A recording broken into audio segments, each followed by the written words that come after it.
rise of nationalism in Europe. The making of nationalism in Europe.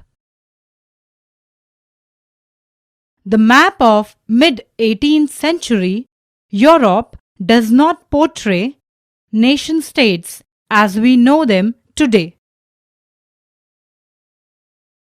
What we know today as Germany, Italy, and Switzerland were divided into kingdoms, duchies, and cantons whose rulers had their autonomous territories.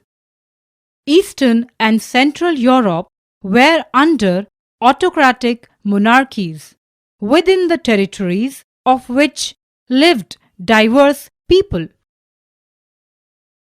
They did not see themselves as sharing a collective identity or a common culture.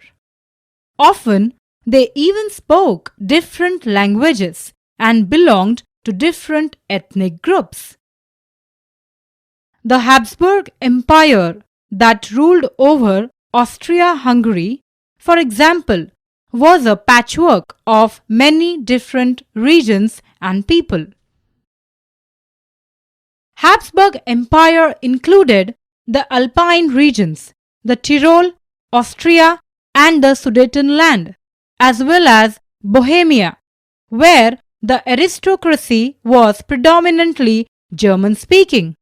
It also included the Italian-speaking provinces of Lombardy and Venetia. In Hungary, half of the population spoke Magyar, while the other half spoke a variety of dialects. In Galicia, the aristocracy spoke Polish. Besides these three dominant groups, there also lived within the boundaries of the empire a mass of subject peasant people, Bohemians and Slovaks to the north, Slovenians in the Carniola, Croats to the south, and Romans to the east of Transylvania. The first clear expression of nationalism came with the French Revolution in 1789. France, as you would remember, was a full-fledged territorial state in 1789 under the rule of an absolute monarch. The political and constitutional changes that came in the wake of the French Revolution led to the transfer of sovereignty from the monarchy to a body of French citizens.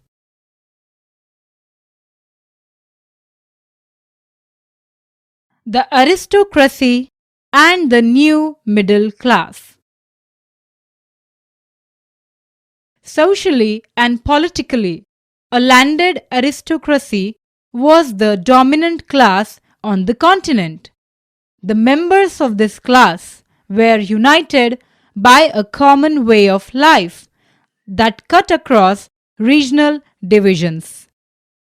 They owned estates in the countryside and also town houses. They spoke French for purposes of diplomacy and in high society.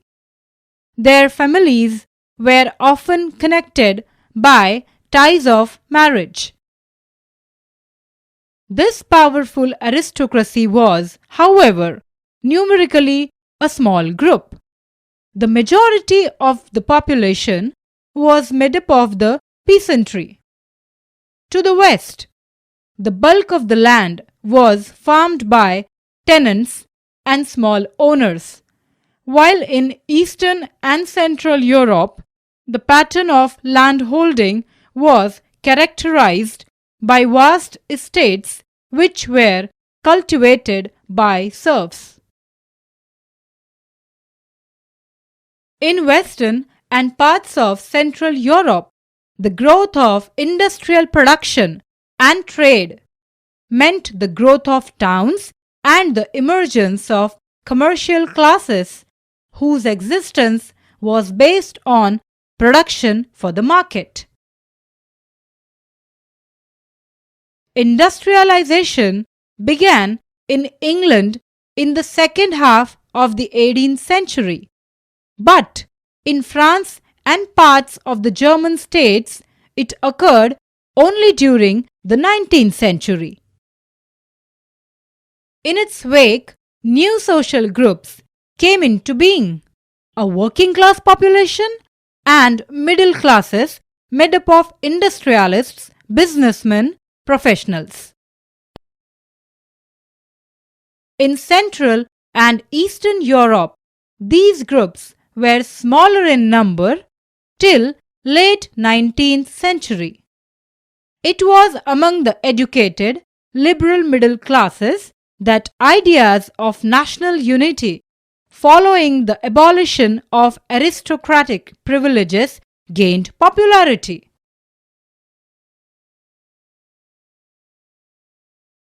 What did liberal nationalism stand for? Ideas of national unity in early 19th century Europe were closely allied to the ideology of liberalism. The term liberalism derives from the Latin root liber, meaning free. For the new middle classes, liberalism stood for the freedom for the individual and equality of all before the law. Politically, it emphasized the concept of government by consent. Since the French Revolution, liberalism had stood for the end of aristocracy and clerical privileges, a constitution and representative government through parliament. Yet, equality before the law did not necessarily stand for universal suffrage. You will recall that in revolutionary France, and to get elected was granted exclusively to property-owning men. Men without property and all women were excluded from political rights. Only for a brief period under the Jacobins did all adult males enjoy. However, the Napoleonic Code went back to limited suffrage and reduced women to the status of a minor, subject to the authority of fathers and husbands.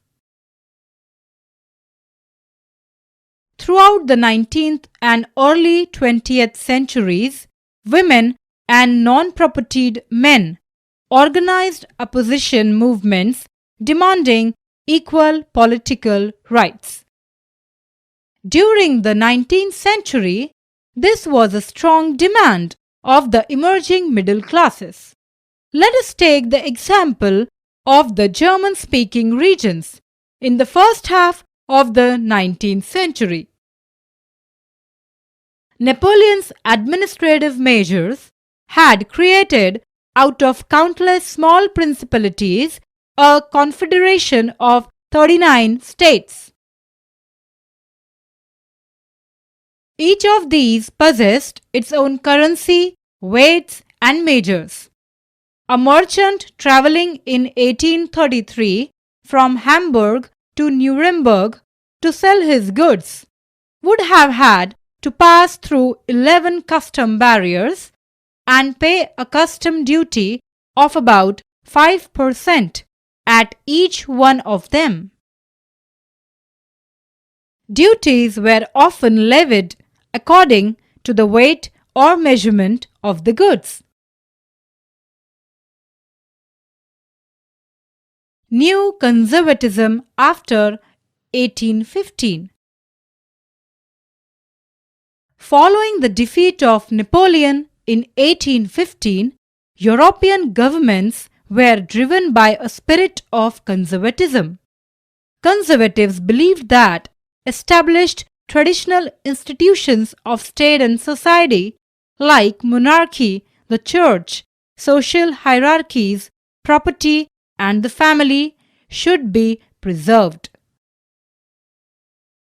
In 1815, representatives of the European powers, Britain, Russia, Prussia, and Austria, who had collectively defeated Napoleon, met at Vienna to draw up a settlement for Europe.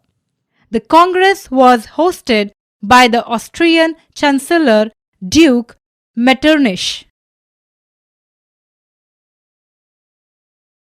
They drew up the Treaty of Vienna of 1815 with the object of undergoing most of the changes that had come about in Europe during the Napoleonic Wars. The Bourbon dynasty, which had been deposed during the French Revolution, was restored to power, and France lost the territories it had annexed under Napoleon. Thus, the Kingdom of the Netherlands, which included Belgium, was set up in the north, and Genoa was added to Piedmont in the south. Prussia was given important new territories on its western frontiers, while Austria was given control of the northern Italy. But the German Confederation of 39 states that had been set up by Napoleon was left untouched. In the east, Russia was given part of Poland, while Prussia was given a portion of Saxony. The main intention was to restore the monarchies that had been overthrown by Napoleon and create a new conservative order in Europe. Conservative regimes set up in 1815 were autocratic. They did not tolerate criticism and dissent, and sought to curb activities that questioned the legitimacy of autocratic governments. Most of them imposed censorship laws to control what was said in newspapers, books, plays, and songs, and reflected the ideas of liberty and freedom associated with the French Revolution. The Revolutionaries. During the years following 1815, the fear of repression drove many liberal nationalists underground. Secret societies sprang up in many European states to train revolutionaries and spread their ideas.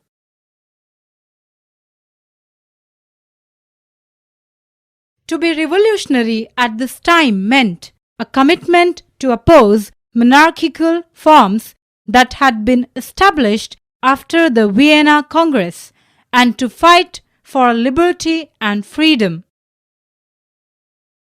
Most of these revolutionaries also saw the creation of nation-states as a necessary part of the struggle for freedom. One such individual was the Italian revolutionary Giuseppe Mazzini. Born in Genoa in 1807, he became a member of secret society of the Carbonari. As a young man of 24, he was sent into exile in 1831 for attempting a revolution in Liguria.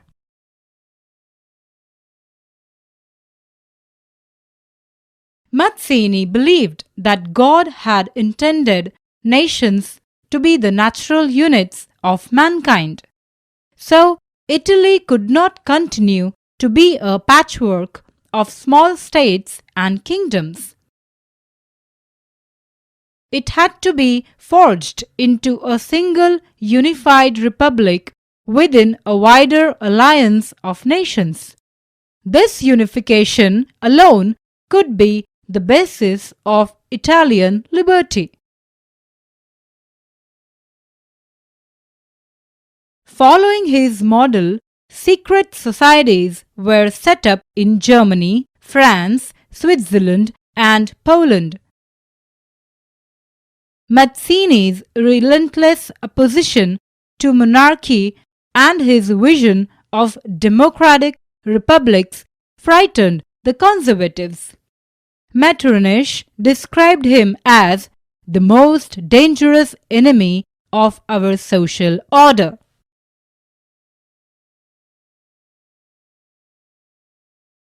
Summary: some important dates. 1797. Napoleon invades Italy. Napoleon Wars begin.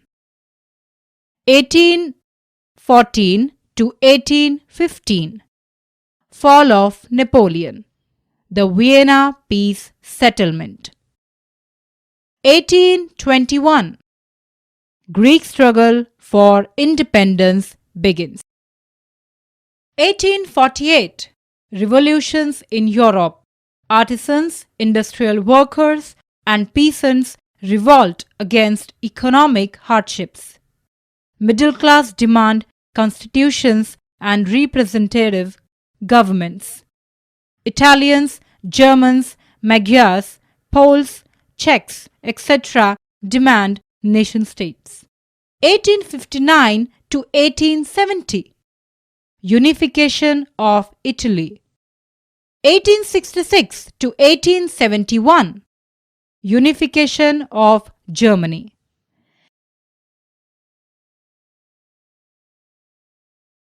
1905.